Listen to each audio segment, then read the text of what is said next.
You are watching Eswatini TV, Sibuko Semaswati.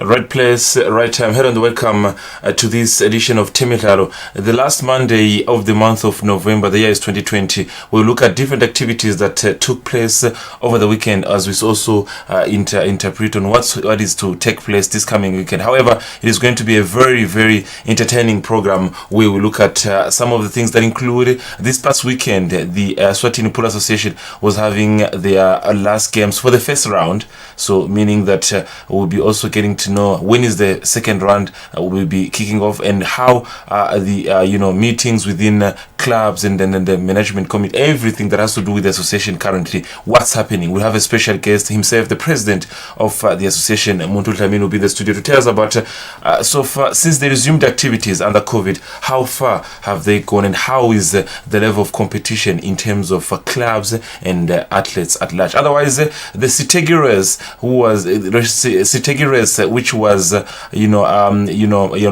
over the weekend under in remembrance of the late former president of the Cycling Association, Mandla Simerane, where the race now went on to become the Mandla Simerane race, took over the weekend. We also look at how was the race, how was the reactions from the cyclists. It was the first cyclist in this year. We'll also touch about that. Some of the cyclists, of course, as we can see, we're showing on the screen. Otherwise, Tech Ball, they continue with their activities of expanding the association. Remember, they got 56 tables from the motherboard in Hungary, so the distributions of the tables continue. We'll talk about that, and then crossing over, we go also to the football sector, where we saw the weekend top game between Young Buffaloes, representing the Kingdom of Eswatini, in the CAF competition against Les Messagers, meaning those who have the message from Burundi. That's the name of the club. They played a goalless draw, as you can see on the screen. We'll talk about that and the drama that surrounded the game before that, with 5 members coming earlier than expected. All that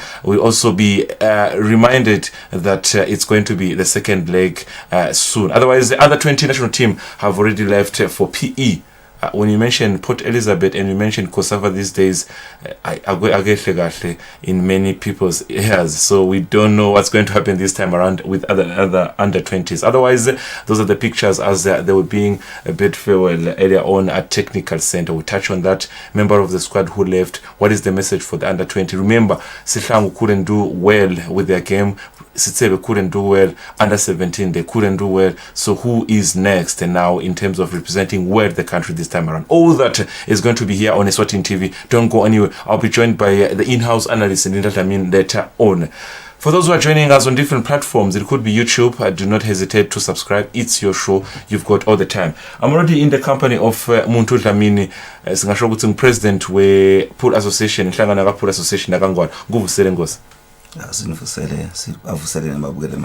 Now, if you know Pool at this point in time, you have to understand that is the man with expertise, is the man with decision making, is the man who has the final say. Now, in terms of Pool, I think na 3 months since nibuile in terms of my activities. Yes, 3 months, but yes. Now buga 3 months nasibuki league la ikona kona nyalo. Le performance yabadlali, performance yama Pool players. Singasho ukuthi konke kuhamba kahle. It's like you are active the entire year. Yes, cha. Siyabonga nje mhlambe mntaka ngafusela kakhulu badlali bePool nebalandzeli bayo. Siyabonga kakhulu kuba Eswatini TV lokuthi basiniketele ithuba ukuthi sikhulumise lo mdlalo wethu, ngoba abantu bathi ukuthi umdlalo labathinza letinat for it ya. Yes. Kanzi ngumdlalo lona afana nalaminye imidlalo. Kunebantu labama millionaires ukudlala iPool nje. Ukugibela indiza suka eAmerica ayishayina yodlala iPool. Ayiwini imali yakhe ingene ka account yakhe abuyele ekhaya. nalo kuthi ukuthenzile ngosi nginalo because maswathatsanza kwathi ukuthi what you're saying right now refer it to our current situation. Seva ukuthi there was a chance of a young pool player who was supposed to go to a World Cup in France to represent the country. Yes. Sinale thuba ke ngosi ukuthi usiphendule lenzaba ngoba lo mfana wagcina akahambe, and I think it's a big issue. It's a big thing, I would say.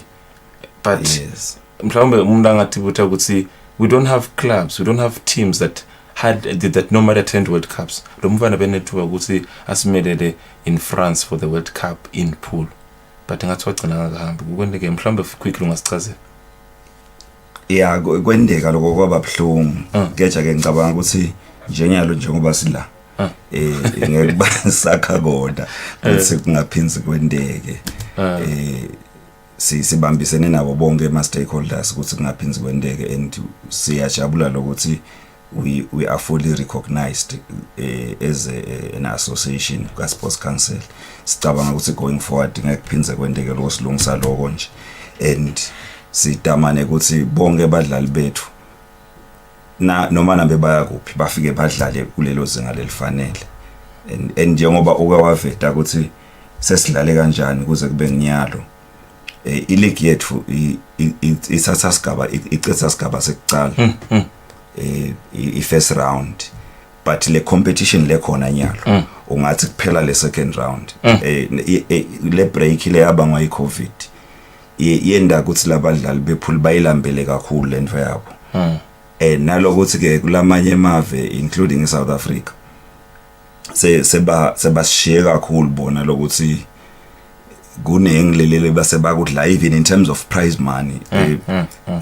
Just before COVID there's a young boy lo win imoto, he's under 15 in South Africa.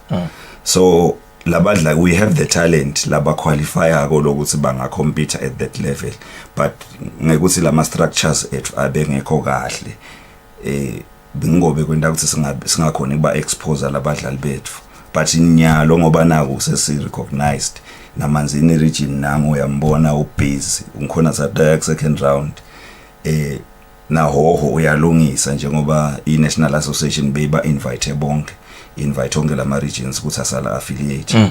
Silungiselela ukuthi next year nga February sinema national elections ale National Association, so from there I tabe kuhle kaphule Eswatini. Yes. Yeah, for that question, and I mean ukuthi ngifake ku hotspot, but we didn't talk about that issue about the young star who had a chance, but I think it has to do with things about Temidlalo ukuthi sizathu nje le school ngicanga ukuthi nginemali ukuthi akakhona kuyo. Now ngosi mhlawumbe sesithekele tinzabe letitsinza i-league, the resumption of its own of the league ni 3 months so far, but when you return during COVID lama challenges nibe nayo, I think you had to face a challenge of venues bengeke nisebenze twangele tinzawo ngezathu sokuthi the spread of the virus, compliance from our clubs, all the issues to be discussed as well. Overview nje ngasinika yona ukuthi kubuyela from COVID bekulikhona kanganani. Siyabonga Fabrice, kubeli kunyana but siyabonga kubambisana na Sports Council nawo onke nje ama stakeholders, because bekasineketile lama guidelines ukuthi sikhone ukudlala kufuna kube sikhona tinzawo lesidlalela ukuthi sikhone kwendana kunana satama ke ukuthi nathi bese kulama bylaws ethu lesinawo as Manzini Regional Pool Association sibese se incorporate lama regulations aka COVID ukuthi abe part and parcel of lama bylaws. I want to commend you Ngesi. I want to commend your clubs because the uniform, it's something that is colorful. Now, all the time when you come to the venues and you find that, because in most cases, like you said, one would think it's pool. You just have but this discipline that is there, the dress code that is there, it's something that is commendable. Look at how dressed they are now. If you turn to other images, will show you, you see something. In any Nichedema clubs, in terms of the dress code, for them to be this colorful. Siyabonga ngilothi ngilasiphokophola khona Fabrice sifuna lokuthi akuphumele lokuthi iphuli idlalwa bantu betshwala idlalwa ditsakwa akusinjalo la kulabadlali laba nje kunebafundisi bakhona abafundisi lapha kunalo longede egamini on a Sunday ngekuthi uyadlala uyesosontweni udlala Saturday kuphela so sinayo yonke collection lapha yana le tag etshwala sifuna lokuthi iphume vele because like onke ama sports bakhona labadlalela ukuthi i-pastime onke ama sports la khona labanye labadlala ne-cooler box ibe ilapha ku-touch line ngeke ngisho ukuthi maphe ama sports But nayikhashana gijimayele but ngosimhlawumbe ngokuthi asadi ukuthi cooler box kusuke kunani ekhathi but so bewubekisa ngiyabekisa yesingosi but in an official game serious noma nabe ikhokhi ayibi ku touch line true kuba bede no that's the point so sifuna lokuthi sibe professional kule pool and kube khona abantu labaphila ngayo njengoba kwendeka kulamanye amave yes yeah first round quickly because maybe because time is against us yeah first round ukurume ukuthi level competition is high and yeah going to the second round what are the things that nitibonile ku first round kutsenga ukuthi tilungiswe kwanyalo and some of lama issues uvangaza ukuthi atsinga ku address wanyalo ikakhulu kathi ku first round in terms of playing and competition wise. Oh okay siyabonga Fabrice kube inzaba ema venues lamanye ema venues two angithi two ema teams affectekile vele completely wona ngoba bekukosa kuthi adlale away all the time tinzawo dawo valekile but kulati betivulekile ku si observeile ukuthi mhlambe bathi ngakulungisa emakhushini balungise lokwana lokho however sine meeting thina kule weekend now onke lama teams the purpose of the meeting ukuthi sibuka tonke into letivelile ezisilala le first round lokuma issues lokuvelile sikubeke etafuleni bese siyabukisana ukuthi singenda njani ukuze kuthi ku resolve singaqali i second round yes because dawucela in as much as when you're not an analyst ubukela enhlangano but ungasipaliso nje nawe nje uthi cha nawubuka le stand kanje 15 teams badlale 14 games but buka lama points kanjani collection reps singafika lapho but ngosi ngibone ukuthi ukhanza ukuthi lamanye ama teams they have played more games lamanye ukhanza ukuthi they have played less game la kubona nje imangayane sedlala 12 but collection idlala 14 lokho kubanjwe yini ukuthi ukhanza ukuthi lamanye adlala ama games lamane oh okay kule case lena lebonakala konyalo imangayane idlale 12 games la onke lama team incumbi yawadlala 14 shothi kuna 2 games labangawadlali lama lo 2 games labangawadlali inye yawo imanzini put club lelenye ilutse yes babe ne challenge nje lesisayilungisa ngicabanga ukuthi after le meeting lesitabe sinayo Saturday stabe sinayo decision ukuthi hamba njani lama games abo lasele nangingabuya kuyo kancane kusho ukuthi nangibuka Manzini Pool Club udlale 13 yes kunalenye team idlale game yes kunalenye team idlale 13 so Mangayane has to play those two games to catch up because if mbuka kahle nje nalutsela nayo ina 13 games so ukuthi ngilama 2 games they have to play against Mangayane yes. Okay so now you look at the table goes what's your reaction in terms of your competition look how tight it is in terms of lama points le ndlela ayiseseyinze ngoba le ndlela la performa ngawo lama teams kunama surprises incumbile lekako lapha ngidokubekisela nje ngaye lutse nawulibuka lo number 8 but lama team la phezulu seyike ajike sandleni sayo lutse lokho ifika incane so akusho ukuthi nawo lapha edulu lapha ya laba le phansi vele udawuvela ubadle nje so kuseselikhulu kusho nawubuka lapha edulu nawubuka ukuthi lo number 1 umleader nga 2 points lo munye bese lo munye usala nga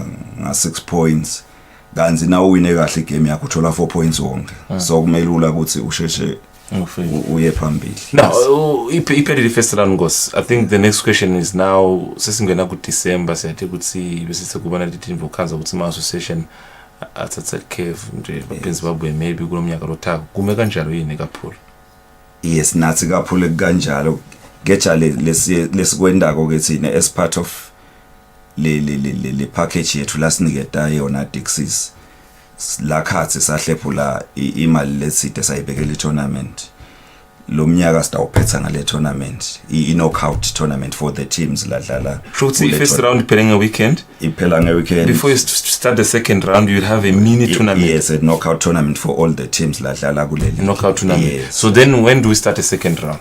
The second round itawuqala ngale ku January next year. Sho sinyalo nasivala ko sitavala ngale tournament. I have two questions before we go. Two questions. You could make a special meeting. Yes. In terms of lama issues maybe are to be discussed kurugati ngenza venues and all those things. Preparing for the second round, what do you want to address in the meeting? No more private. No, akusi private. Kutaba ma issues mhlambe ema teams la observile nawo ukuthi athi ngakuthi siwa discuss but kakhulu inzaba ema venues sifuna sikhulumisana nema bylaws mhlambe la sibone khona ukuthi ayaceka sitokhona ukuthi sima team sivumelane ukuthi ukufuna sishintshelana la ukuze sesiqale kahle nekuthi ke iyaqala le league yethu ukuthi be competitive kangaka. I think kufuna ukuthi sikushumayele kubadlali bethu nema teams ethu lokuthi it's only a game, it's not war. Bafuna ba compete in a friendly way. Kungabi ngathi sekuyaliwa. Mhlawumbe nje if you are at home is asking himself in terms of the national team before we go ngos, what would you say? Sinaluketse wanyalo nasingathi nyalo siye kudlala internationally competitive they will present as well or plans to select one simegroup in terms of the national team. Cha kwanyalo sisede Fabulous Party sisedleleni le yakhona ngoba nayiphela le league yethu yamanzini region sitabe sesikhona kusho ukuthi labangamela manzini region ekukhetheni national team bobani. Naho lokwalungisa sikathe ukuthi nase sibekiwe lesikhathi ukuthi ho bosiniketa abadlali by this time next year say mhlambe ngaJune labantu abesebashayana nalaba labanye nababuya kuma region mhlambe lababuye libombo naseshiselweni bese kuphuma ke le national team but kwanyalo sisalungiselela kona manzini region is almost there now ho is almost there because active ho kakhulu it's only that ma structures lesawalungisa and lesicabanga ukuthi ngalo February nakuphelako konke kutabe seku in place. They have it. That is Montuta. I mean, of course, thank you very much, Mr. President. And good explanation. A second round is expected to be very, very competitive from January 2021. Gwanya gurunyiswa mini tournament, knockout tournament. Yes, and part of the package at Dixis. All right. Yes. Thank you very much. County, you're always available and in touch with us whenever there is clarity that is needed. We are always going to be in touch with you. Thank you very much for your time. There you have it. That is Montuta Mini, the Eswatini Food Association President, giving us an overview of how they're operating under the current conditions of COVID-19, the resumption of the league itself, and how is the first round currently standing, having, of course, concluded it over the weekend. There is a mini tournament, of course, for clubs. Race up, because come January, you begin the second round to know who becomes the champion of this tournament. Otherwise, a short pool montage to show you the activities over the weekend, as we also welcome our in-house analyst, Linda Tamin. Take a look at this.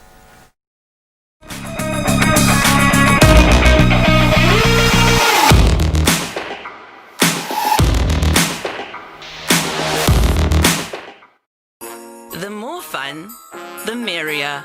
Slip into holiday mode. Step out in style.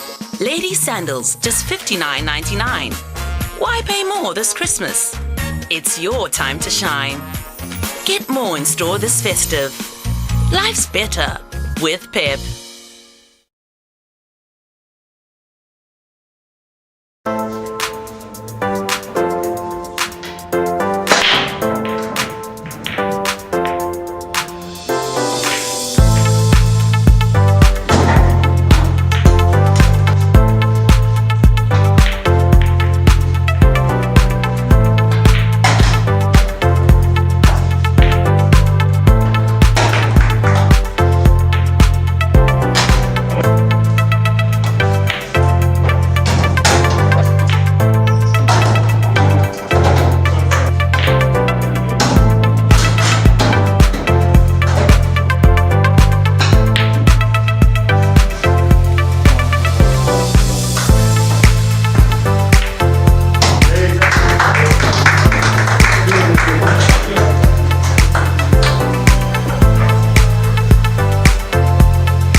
Thank you very much once again for joining us. If you just join us, we are live. This is Temidlalo as we take a look at some of the things that took place over the weekend and we built up for the coming weekend. I'm already in the company of Linda Dlamini.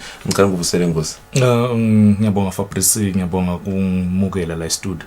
Ngitithuba lokukhuluma ngivusele imali yaviewers ekhaya. Ipool master sikhuluma every day ukuthi there are sports that are improving. Now Ipool improve activities. And one thing I like master ukuthi before singangena kule level competition, let into to buka konje, eye catching, colorful dress code, discipline of the players, everything, organization, games are starting on time, representation. Yes, akona lama issues there and there, but they are going to address them. Then they are not hiding anything. That's what you want from all the association. I think uteka yona Fabrice kuto tonke tinto uyayuthatha ama positives nama negatives. If lama positives amaningi, then le tinto tendeka kahle bayitholile bayidlalile ileague le sponsored ngicabanga ukuthi ngiyinvo lenkulu kakhulu, because now utawudlala ileague ube ne sponsor ngicabanga ukuthi nalama teams are motivated, because at the end of the season kuba khona labakutholako. But ngetilu kwako konke uchazile president umbuta ngetembatho tema teams kulamanye imidlalo lengeke ngisho uyokhanze ukuthi ama teams aya nemajezi lehlukene, lomnye ufake le yellow lomnye ufake black, but with this teams epool uyabona ukuthi onke afaka emajezi lafana nako, and nale title sponsor sikhona kula majezi. So ngicabanga ukuthi idinvo leto leti ma positives longatithatha, and ileague ichubeka kahle week in week out, badlala cishe onke letinzawo labadibeke kudo. Linkaba ukuthi ikhona ne room improvement ukuthi banga improve bane meeting ne weekend. I want to believe ukuthi nizaba ema games la ngakhona ngakudlalwa imahlanya, is it mahlanya? Yes, yes. Mangayani. Yes, lasele lengicabanga ukuthi nalapho kumele ukuthi i-competition iba nama rules akhona. Ngaphandle not unless kufike litulu laphatamisa igame, then kuba nema replay. But if kungiletinye izathu ngicabanga ukuthi i-competition iba nema rules akhona, iyasho ukuthi nangakakhona ukudlala noma nangakakhona ukufika niyafufitha, but aside le reason yabo stayiva ngeweekend kule meeting nangabe batas invite us meet. But nje ngicabanga ukuthi otherwise lama positives maning. They have it. That is Linda Dlamini already in the studio giving you what you want to hear, the analysis on sporting codes. Now moving on, cycling was active over the weekend, having their first ever competition in 2020. Of course, knowing that their calendar normally starts in March, but due to the ongoing coronavirus, they couldn't be active. Now, these pictures were in Stegi Master, from Stegi Hotel, as you can see. Now, Buga Master, in terms of the race, it was, of course, in commemoration under the, remembering former President Mandla, Simelane, who, passed away about 2 months or something. May his soul rest in peace. One of the great leaders for the association. So they did this, the race in his remembrance, but also to keep the Stegi race that was there. Now they're leaving Stegi Hotel, as you can see. If you know the road and everything. Ungatsin master kubera with cycling, another exciting sport. Fabrice, remember ukuthi cycling iba ne calendar yawo ema activities abo labatawenda ngale calendar ye. This is the last race laba banayo ngale calendar yabo, le Stegi road race. Lengicabanga ukuthi babe sebayifaka ke ngekuhlonipha noma ngekufuna honorisha their former president Mr. Mandla Simelane. Lengicabanga ukuthi that's a very very good thing. Lekunehambisana nebunvu ukuthi honorishe president. Ngiyathi ema regimes lamanye it's a nangene regime lenye uthola ukuthi abebanga hambisani kahle nepholo lobudlulile, but buholo lobukhona nyalo buyakhombisa ukuthi buya appreciate leadership yakhe the late Mr. Simelane, may his soul rest in peace. Elengicaba ukuthi njoba ngishilo ngathi this is their last race kule calendar yabo bayihosta eStegi. a very very well organized event lebakhona yearly esteke abakhona siyathi ukuthi nabo Khemani babakhona different clubs, yes different clubs, but ngicabanga nje ukuthi ukhuluma ngecycling ukuthi nabo bangilesinye sport bebasolo bayimelekele imvumo ukuthi bathole nabo bahambe bangena emgocweni hostile event yabo successfully, and ngicabanga sina lama cyclist leti nombolo betibonakala betikhombisa nalokuthi cha dinenge impela nale lamgocweni ke nasekhanjwa ngicabanga ukuthi libicycle lidlali more especially nakwenyukela kuyadzinga vele ukuthi ulijimele, so ngicabanga ukuthi cishe konke sakubona lokungcono lokukahle lokuma positives. Now we can get into the competition, Master. This competition was serving as a race to select top good cyclists for next year African Championship.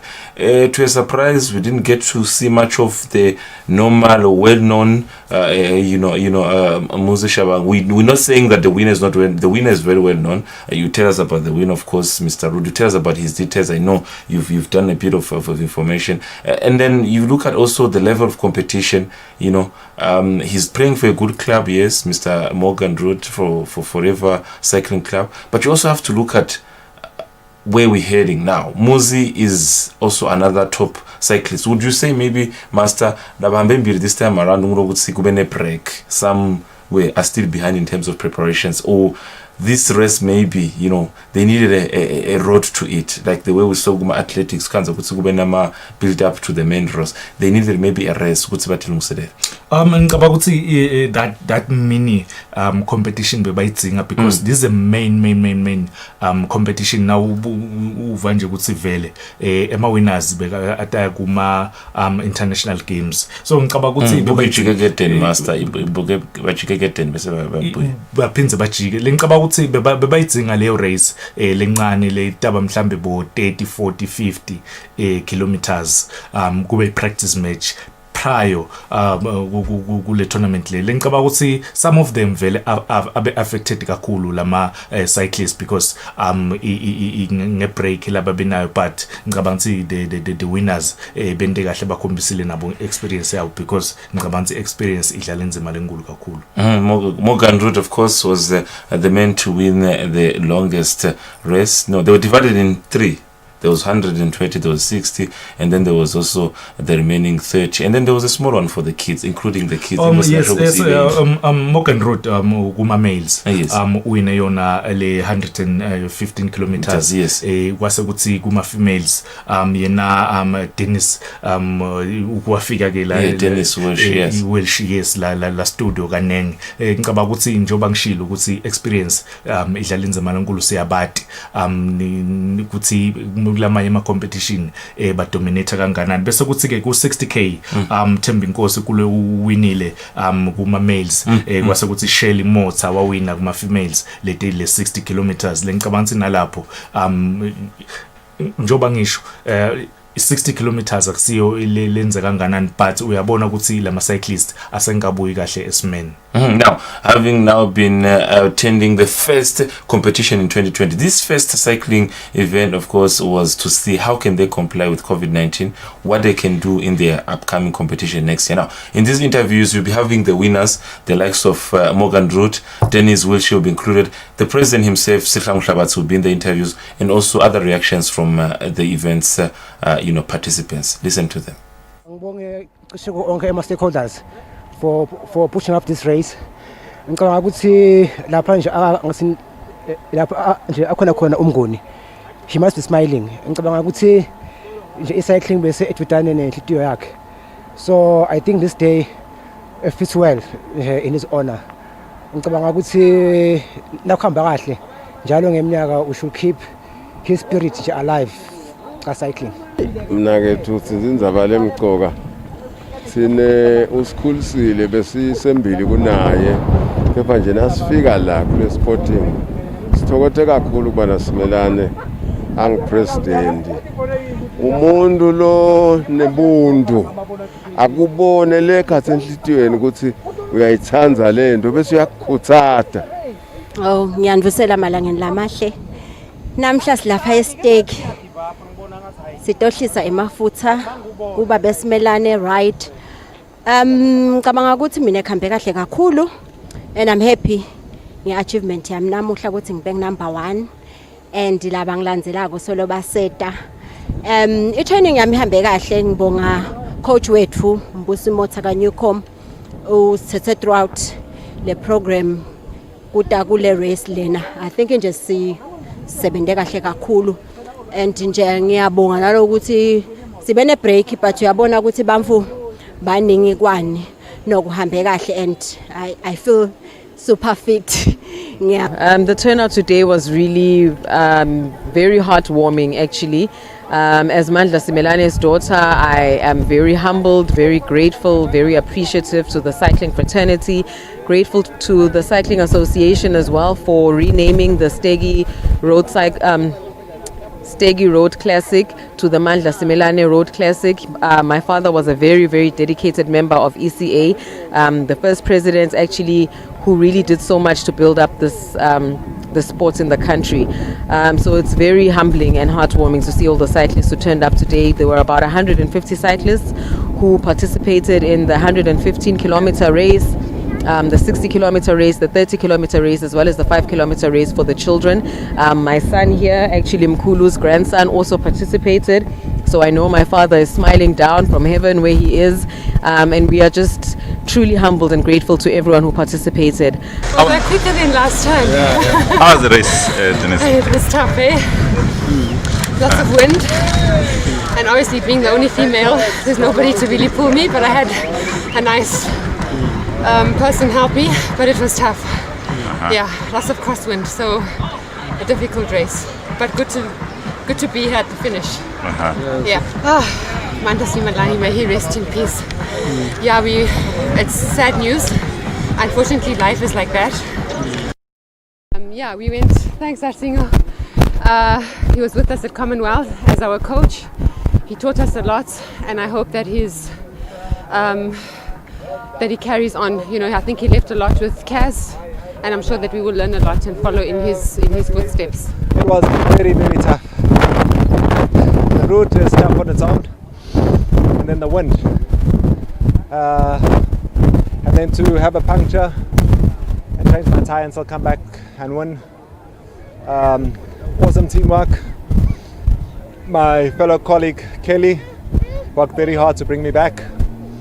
And a big thanks to my team, to the race organizers, mostly to the president of Eswatini Cycling Association, Mr. Sitlangu Nhlabatsi, who done a fantastic job in organizing this race.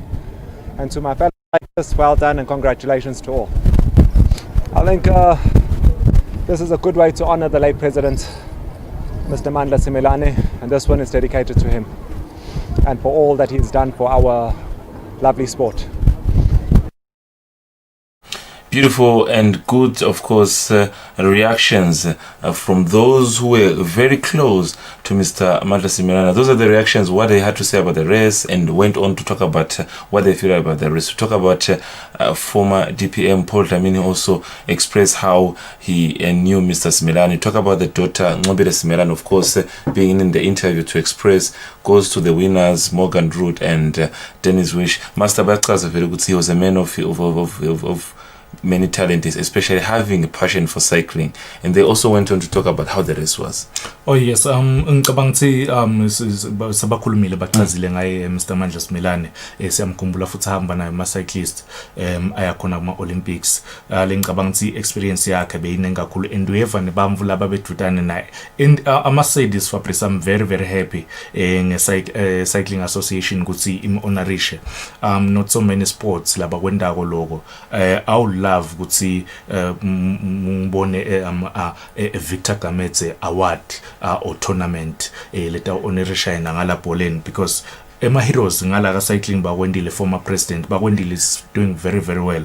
Kube nama awards embabane Highlanders last awona khona Mr. Mthofi Simelane award, because bamvu labadlala inzima lenkulu kule sport improving icycling ingiloko lengiko Mr. Mandla Simelane udlala inzima lenkulu kakhulu. So ngicabanga ukuthi even nalamanye ama sports angakopa lokho bo coach kube ne Gokivila kati coaches award. So ngicabanga ukuthi tinvo leto letikhombisa bundvu kutsi nangabe uyidlalile indzima yakho then nebamva bakhe simvile his daughter kutsi bekajabule kanganani kutsi babo wakhe uya-honorisha otherwise yona le tournament ngicabanga ukuthi beyinhle kakhulu njengoba ngishilo ngasi lama winners an experience Morgan siyamati ukuthi even neKhemani Mangane wa dominate kanganani naye yena Dennis wa dominate kanganani Khema so ngicabanga ukuthi le experience vele idlala inzima lenkulu kakhulu. They have it, Linda Tamin, of course, giving us the best in terms of cycling. How was the activities over the weekend? And that is to say, congratulations, of course, for the association for a wonderful event, well organized, and of course, big up to the executive committee to put a good competition after quite some times with that activity. And of course, our words as well to say, may his soul rest in peace, Mr. Similan. He was a man with passion for cycling. Now, moving on, Tekball as a new sport in town we've been talking about. It's now no more a new sport in town because they have been doing their job to try to make sure that everyone gets to know about this sport. Now over the weekend they did a handover to the Mavuso Sports Center. Now if you look at from the pictures, Master, we're about to take a look at now. You are a member of the association. This is the table at Mavuso. Part of the 56 tables that you received from the Nanzan, from the the Hungary, where the executive board is for Tekball. The work so far, are the people starting to understand the meaning of the sport and to love the sport itself?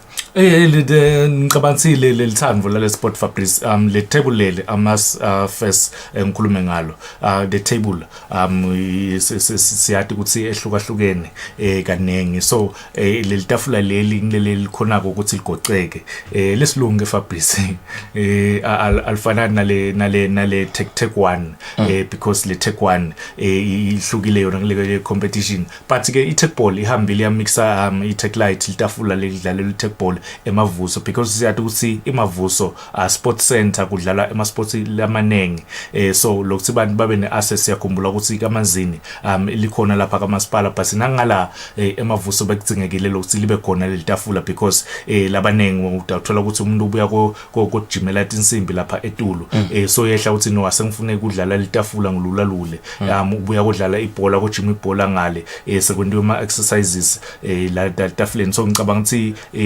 imavusi part of letindzawo vele i-Tekball Association letiniketako letidonatela kumatafula. Now we also have reactions from that event where IPA CEO, which is Eswatini Investment Promotion Authority, as an organization that oversees or that is in charge of Mavuso Sports Center as a whole area, so there will be, he was there of course, and everything was being done to ensure that the donation goes well. And then there's also the Tekball Administration Secretary General speaking in these reactions. Listen to this.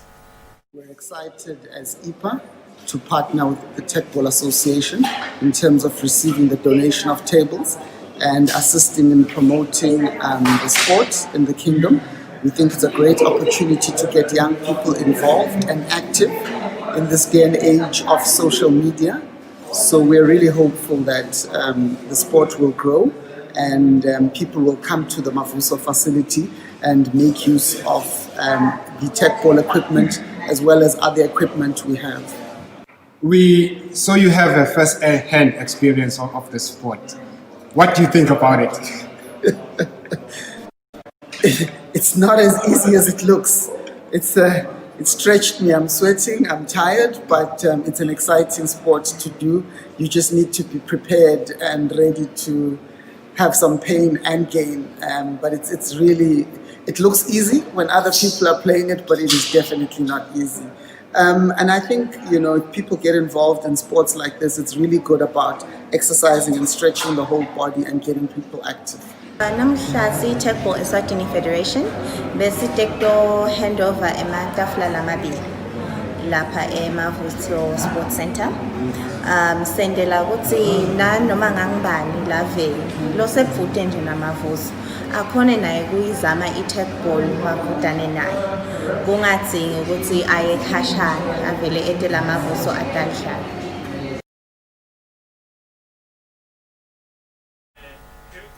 The two, of course, executive for both Tech Board and IPA, the Eswatini Investment Promotion Authority, as a company, of course, like I highlighted, that oversees or is in charge of Mavuso Place as a whole. Maybe you may be wondering why was the company receiving on that donation. Now, moving on, Master, I think the another thing I want to talk about is how this donation keeps on going. It's also about sensitizing the sport, batting the sport, and and I think that's why you play a key role as a technical director.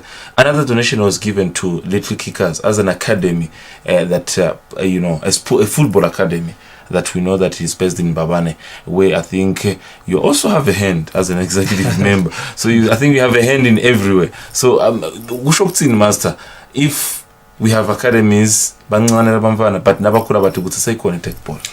Yeah, nge-weekend Fabrice cishe vele lama activities bekamaningi kakhulu i-Little Kickers academy le based la Prince of Wales njengoba soshilo ukuthi I'm part of it. I'm one of the founders and coach wakhona ka Little Kickers. So ngicabanga ukuthi ba donatelwa ke litafula, so labo coach bese kudinga ukuthi bede eclassini baqale bafundiswe ngemithetho, bafundiswe ngale sport ukuthi as a coach kahle kahle yini ngaso le sport. So ngicabanga ukuthi kwendiwe lokho bafundiswa imithetho, bonke labo coach bebakhona about 4 wabo labo coach ba Little Kickers, including nama members ayo i Tech Ball Association. So ngicabanga ukuthi basanzile kakhulu because nale mithetho exciting minengi njengoba ngayisho ngalinye la minengi, but ngicabanga ukuthi ezikudlalwa kubayibamba because babe sebaphuma bawufundiswa because umfutho ngamfundisa eclassini bese soyahamba yo demonstrate bafunzile ke bakhona lokufundza some of ema rules even though njengoba this is at Tech Board offices headquarters in Eswatini lenhle properties. So nasebeva le feel yale litafula akufanani ke ku coach nekudlala akufanani, two different things, but as a coach kwamele ukuthi umasterishe lokudlala because now so demonstrator kudzinga ukuthi umntwana umdemonstrate le involve yatiko. So ngicabanga ukuthi labo coach be Little Kickers they were very happy ngekuva kudlala i-Tech Ball nekuthola le mithetho yayo. Of course, wherever you are, you might be working for different organizations, but one day there is no doubt that they'll also have a hand in showing you. What are we seeing here, Mr. Dlamini? I've seen the mountains. Yes, njoba ngisho ukuthi nge-weekend i-Tech Ball busy kakhulu. There's a team, a football team lese Luve. So lase Luve, yes. Ba register ke babhala konke, ba register ukuthi bayacela lokuthi nabo babe part of i-Tech Ball, so baniketwa litafula. So nge-weekend bekhanjwa ku-register cishe konke le team the Blues ku-register nabadlali because siyathi ukuthi every player kumele a-register ka-Tech Ball including the team. So ne-demonstration ke ukuthi kahle le Tech Ball siyambona nje president na Stanford Ncube badlala ba-demonstrate bakhombisa the players ukuthi kahle i-Tech Ball idlalwa kanjani, even na the rules. So ngicabanga ukuthi as far as Luve i-team lesemakhaya siyathi ukuthi emakhaya ema-sports awefiki nje kalula emukeleke, but those guys from Luve ngicabanga ukuthi I'm very excited ngabo nangalendlela labayijabulela ngayo le-Tech Ball. Le bhola kuba likhonanyana vele nawusaqala, but emva kwesikhathi uyakhona ukuthi uyimasterishe uyibambe ugcine uyijwayele. They have it. The association, of course, keeps on working. We keep a close eye to find out how they are doing so far in terms of expanding and make every member of the public know about the sport. Now, moving on what was happening again over the weekend, a big game it was indeed for the country and especially for a club like Young Buffaloes when they faced Le Messager. Le Messager, it's a club from Burundi. Mhlambe ngabakuvetera babukele makaya master ukuthi Le Messager meaning ya ukuthi ngilejali petse message. So this team is not very competitive historic wise. Master the teams ngasho ukuthi ne history kakhulu ngoba basuka kuma second division in 2012, first division 2012. So, having a short really background, they were founded in 2005. You talk about the Buffaloes that has been quite up there. But as starting out a weekend, the 5 members of the delegation, then later and then the game got played, and then they played a draw. In this position, who is favorite after the draw? I mean, they don't have a huge history. Yeah. They have to go a second game at home. Upper hand, master. Fabrice, I must say ukuthi young Buffaloes itendele phasi kakhulu ukuthi ingakhona ukuyithola iwin la khaya because njoba sosho ukuthi kube netinkhulumo letiningi kakhulu before ifike le team yase Burundi ma members la awo lamanye angakhona ma players angakhona ukufika ngesikhathi igame bekumele idlalo Saturday yagcina idlalo Sunday because i-team ayikhonanga ukufika ngesikhathi so uyabona ukuthi ichose abakajime master abakajime but they were able to hold them bakhona ukuthi bakhonile ukuthi badlale ne young Buffaloes bayidrawise lengisho kona ukuthi i-Buffaloes itendele pass more especially i-Buffaloes yathi ukuthi incumbi yama players abo baba national team so bongagatsa ukuthi bona cishe ba fresh end bebasolo bajimela emavuso lel ground cishe balivile vele isikhathi lesiningi kakhulu so nyalo badlala away if this Burundian team ingathola igoli ithi nje 1-0 it's over because 1-0 uyabathatha uyababeka but we praying ukuthi young Buffaloes even singathola that 1-1 draw away then isibeka next stage because young Buffaloes tabikorile away ila messenger ayikakhona ikora ekhaya so Master, two quickly things before maybe we move to the next topic. We welcome a team. A part of the situation we're talking about, it's a CAF game. Now, Buffaloes has got about 8 to 9 players who are involved in the national team. They were active. They played at Mavuso. Now, we welcome a team, 5 members first day. The second group of members arrive the next day. They come and they play without proper preparations. They manage to hold a draw away. Now, Master, we've talked about thinking at Mavuso, which is since Somhlolo has not been used as a stadium for international competition, we're using Mavuso. Still, there's no win. Yeah, it's tough. It's tough. But in ngasho before ngathi sesithi lesikhathi almost 2 years nyalo. So my teams adlalela in fact ikhona le victory but is nankhumbula kahle yinye Namibia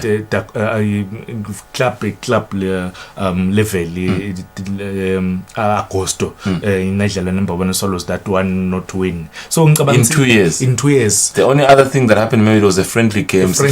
Namibia. But there's nothing that has happened in 2 years since then.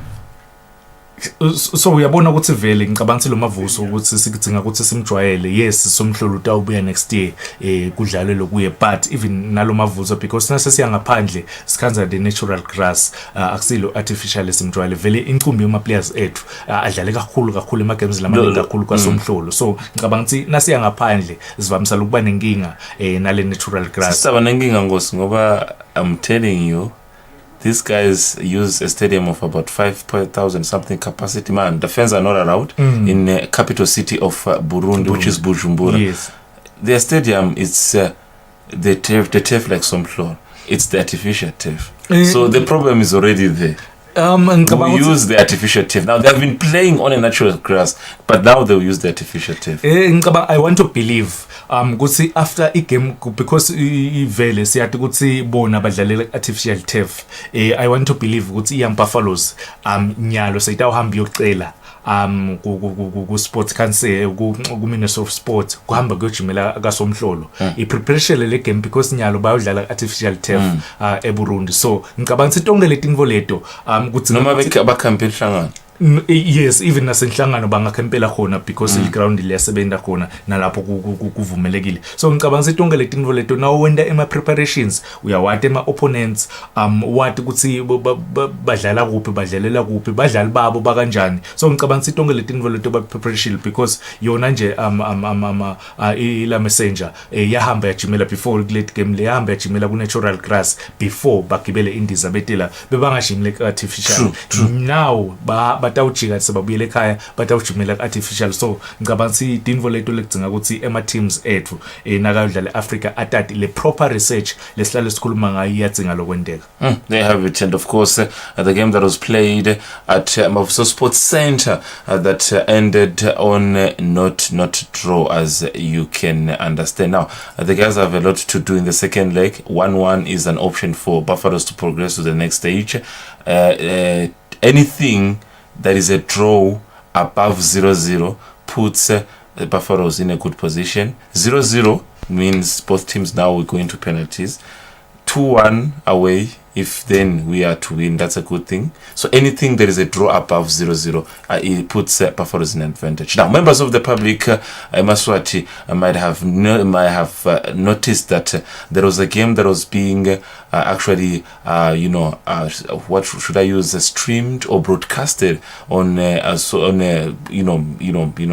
platform, social media platforms, where comments and reactions came to say, Eswatini TV, what has happened for you to broadcast this game in this way? Now we just have to clarify that Eswatini TV did not broadcast any game of Young Buffaloes. In other words, this broadcast was done with another organization that we don't know, but we are saying that Eswatini TV did not broadcast this game. So whenever there is a broadcast for the game, we will let you know, the public will let you know. There will be a way of communicating with members of the public. Otherwise, we wanted just to clarify for those viewers who are watching on those platforms and who put comments on social media. So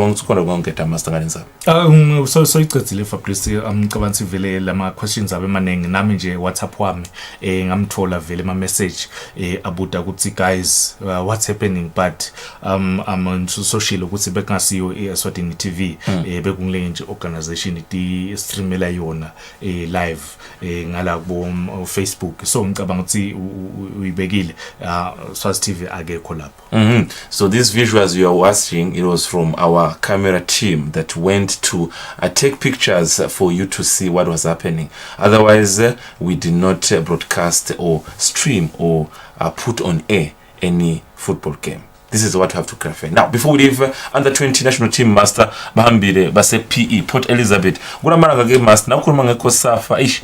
Yeah, no, agwehle gahle Maswati man. Ngalenza ba ye under 17. This time around ukambe under 20. Master ngulo kuti this time around maybe we won't talk much about things about MRA or anything. In your way of seeing things, are they all of them under 20? So asikhulume nyaba ingakavele because okay, yeah.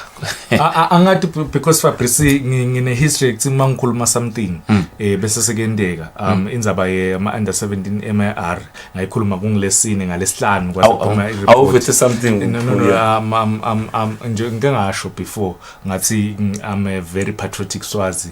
Angifuni the so called case le ngayifaka but nje all the best ku the under 20 boys la Kosafa sise grouping yabo Angola na Botswana, a very very tough group because Angola their level of competition in football is quite international. Even Botswana ngicabanga even nakuma senior teams yathi ukuthi Botswana sayiranka ngetulu kwethu.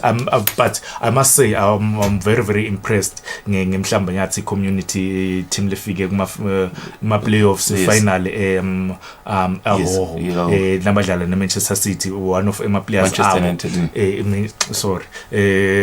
one of my players abo aku part of the squad lokusho ukuthi badlali labadlala lekuma regions ngicabanga ukuthi ba recognized and nale effort leyifakile imhlamba yathi community kuze ifike kuma finals ema playoffs ngicabanga zindle kakhulu. Khona lutawendeka masa siyavara uthithe khona ungendeka kwendeke, you don't want to say anything, but let's be honest, because anyone who heard that under 20s were leaving today, everyone was asking himself the same question. And I know, even now we're talking about, someone is asking themselves, are they really 20? That's a question. Are they really 20? That's a good question. don't miss the Thursday program on this week, where Linda Mas, of course, is going to do some digging.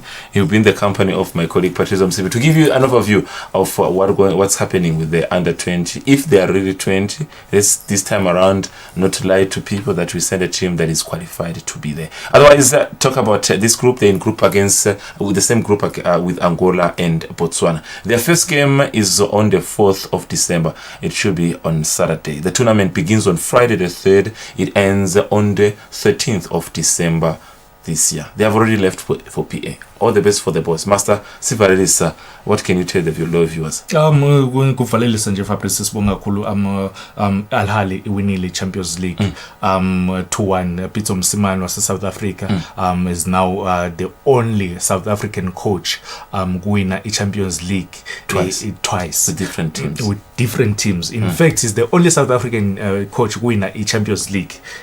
Kabili ke ngicabanga sengilenye ihistory ngalokunye futhi 2 different teams ngicabanga sengilokunye sithi congratulations to him Mr. Pitso Msimane nayo iAl Ahly yase Egypt beselo yagcina 2013 kwina iChampions League. They have it. Thank you very much for being with us. He's a very loyal man when it comes to a club called Arsenal. He's not talking about it. He's not talking about how things are going for the club at this point in time because they lost against Wolves over the weekend. But otherwise, congratulations for Al Ahly for being a continent champion, which means they will represent us in Club World Cup against the so-called Bayern Munich. If you remember that they won the Champions League, of course. So it's a big one, meaning a coach like Pitso will meet players like those big players for Bayern Munich, Lewandowski and all those things. Otherwise, we are saying that it's a beautiful evening, it's a beautiful day. Don't miss Thursday program, activities to continue over the weekend. Silvera Gamunans.